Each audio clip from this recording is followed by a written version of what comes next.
वज़ीर साहब तशरीफ़ लाए देवबंद ही में, कहने लगे यहाँ पर आतंकवाद का एक मंदिर है।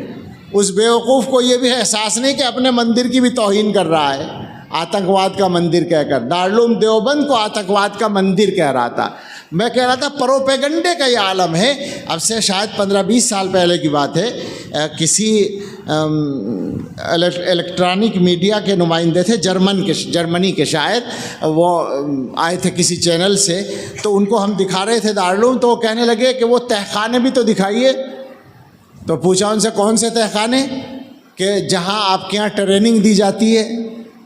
तो उनसे कहा भाई यहाँ तो ऐसा कोई तहखाना नहीं है। कहने लगे हमें तो बहुत मजबूती के साथ बताया गया है कि देवबंद के अंदर दारुल में तहखाने हैं जिनमें ट्रेनिंग दी जाती है बच्चों को।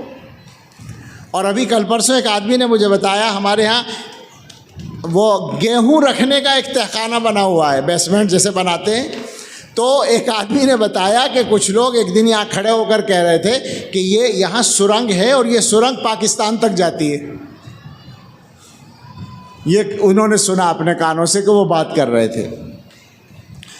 तरह तरह की मुसीबतें हैं। ये कोई हल्की बात नहीं है, मुसलसल प्रोपेगेंडा चल रहा है।